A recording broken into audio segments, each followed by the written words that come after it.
I think overall, obviously a great trip. I mean, there's no way to look at it other than a great trip. With all that being said, wasted opportunities. That game in Pittsburgh was a wasted opportunity. And then today, game 2 is kind of inexcusable to lose that game. You have a 5-2 lead with 2 outs in the 8th inning, and you can't win it. This bullpen at best has been shoddy.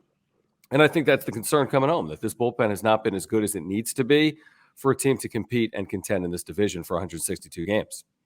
I think all you need to do really is just listen to Bob Melvin, and you'll know that he's disappointed with the way the trip ended. 6-2 overall is great, but I do think that there is disappointment in that clubhouse. And that's a sign of a good team when you're not content with a 6-2 road trip when you know you could have done better. Like, they should honestly have had a perfect road trip, right? They should have, if they should have won on Saturday against Pittsburgh, and they definitely should have won the second game of the doubleheader today. So while 6-2 road trip on paper is good, I don't think it's out of the realm of saying, you know, and I don't think it's wrong to say that you're disappointed with it because of how the game's panned out, right? I mean, this bullpen's a problem. I mean, Tim Hill, Craig Stammen, Dinelson Lamet. And I know it's a doubleheader and it's 18 innings in one day. And I said it the other day on the radio, it's hard to sweep doubleheaders because of that. You can't turn to your A team back-to-back games. It's May. You can't go to Taylor Rogers twice in a day. It's May. It's not October. It's not September. And you don't have Pierce Johnson, which puts you back a reliable reliever. We know about Drew Pomerantz. And there's some guys coming. There's some guys coming. Kevin Kopps or guys rehabbing right now. But like the middle of this bullpen, which last year was probably from average to good, is now like below average. Like Tim Hill +9 ERA, Craig Stammen, whatever the hell his ERA is, Dinelson Lamet, no role, as you've talked about. Like, what is 3 or 4 guys Lamet? without a role? You got 3 or 4 guys without a role, undefined role, a month into the season for a good team. That doesn't make any sense. You have 2 guys you can really count on this team right now. That's Garcia and Rogers. Other than that, bullpen is. I think Bob Melvin even mentioned this after the game as well. That defining the roles, it's hard at this point because you have certain guys you thought you could have in big roles, but it's worse. It's worse than Beatty, by far worse than Beatty. Give me in the chat right now. Wait, exactly. I love how you can't even see what people are commenting because you're watching on your phone. I'm on my phone. I'm like, do I need what's that now? Say? Yeah, in the chat, I can't see it, but in the chat, what Padres player is my internet? All time. It can be this year. It can be whenever. What Padres player is my internet? I like that. So this is going to be definitely a lot of really bad players. Yeah.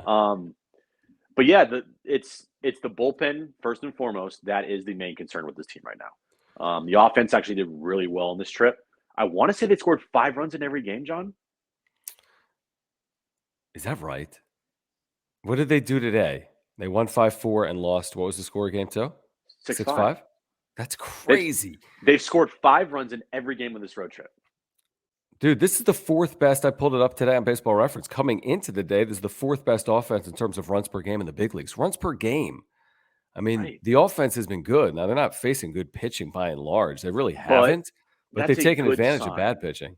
That's a good sign because this team the last couple of years, and for how long I can remember, has not done well against bad pitching. It's always seemed Tommy Medica. Jed Jerko. Oh my goodness! Like Jabari Blash. don't talk bad about Jabari Blash. Austin Adams. Sean Burrows. There's a lot of Tingler in here. Tingler, yeah. My internet is Jace Tingler. Matt Bush. Jim's internet's Matt. Like, it's bad, dude. If I showed you guys, I have this like giant cable out of my wall now. I showed John. It's there's cables everywhere, and it still doesn't work. Yeah, no doubt. Let me start with this. I think this is interesting because people want to talk about this bullpen. And again, if you want to make sure we get your comment, you can use that super chat function. We're just getting going here. Wrap up show. If you're with us live, again, please subscribe or follow if you're on Twitch. If you're with us on replay, you can hit that thanks button as well. Here's something very interesting I saw on Twitter this evening. I didn't see it earlier. It was from our buddy Kyle Glazer. Let me see if I can pull this up. Is this Kyle Glazer's tweet? It might not be. Hold on one second. This is all very small. I can't read it. I'll read it for you. I'll read it for you. So this was Kyle Glazer earlier this evening.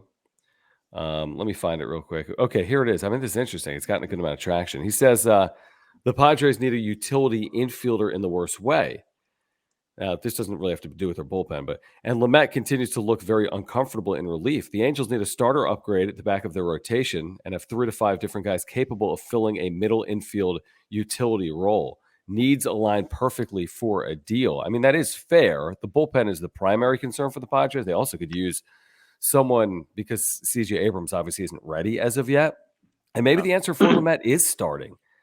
Like, he's not doing that here. Not with 7 starters. With Nick Martinez, you got 7 starters. So, it is time. It's past time for Dinelson Lamet probably to go. I mean, 2 years of no role. So that's an interesting thought. Not necessarily with the Angels, although maybe. But the idea of moving Dinelson Lamet in a need-for-need move, I mean, could you get something that could help you at the big league level? If you can, I'm making that move in a heartbeat. Yeah, because right now, Dinelson Lamet, what is Dinelson Lamet? Like, it's done. It's over. You're not going to use him as a starter. You are not going to use him as a high leverage reliever. The only reason why he was used today is he was the last pitcher they had. I have to look at the bullpen, but I think he was one of the last pitchers they had remaining, and it's unfortunate because this guy had all the talent in the world. This guy is. 2020, his 12, 13, 14 starts in 2020 were amazing, and he just can't stay healthy. He is injury prone, never got the surgery. It's over right now.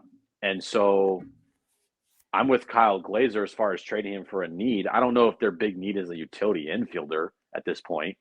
I would say bullpen is by far their biggest need.